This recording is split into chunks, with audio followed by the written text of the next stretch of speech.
गजपति जिलापाल डंबोगुड़ा ग्राम पंचायत रे जुग्म अभियोग शुणाणी हो जाइछि। आज सकाळ 7टा समय मध्याह्न 2 घंटा पर्यंत यह अभियोग शुणाणी करा जायतिला।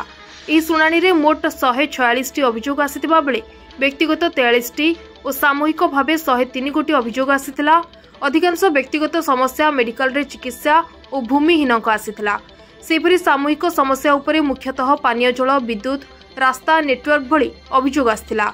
गजपति जिलापाल विजय कुमार दास समस्त अभियोग पत्र को ग्रहण करने सह समस्त विभाग अधिकारी को समाधान करने कहिथिले।